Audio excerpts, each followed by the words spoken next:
Unang Pedro 5:13. Binabati kayo ng nasa Babilonya, na kasamang hinirang, at ni Marcos na aking anak. Mga Katoliko, CFD or apologist, kapag sinabi bang binabati ng nasa Babilonya ang mga kapatid, ay nasa Babilonya na rin yung nagsasabi nun? Sabi ni Pedro binabati raw ng nasa Babilonya yung mga kapatid sa iba't ibang lugar.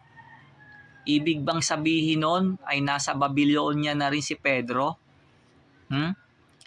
Grabe namang mga utak yan.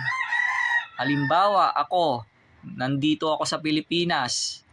Tas kayo naman ay kunyari nasa Roma. Tas sinulatan ko kayo. Tas sinabi ko sa inyo, oy, binabati kayo ng nasa Babilonya. Ibig bang sabihin nun dahil sinabi ko yon ay nasa Babilonya na rin ako?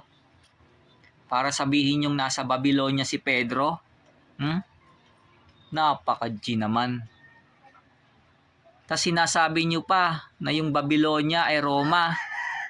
Paano naging Babilonya yung Roma?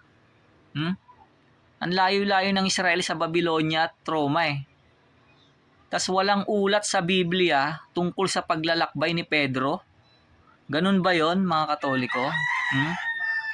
Tama yung sinasabi sa Biblia Dinadala nyo si Pedro sa kung saan hindi niya ibig.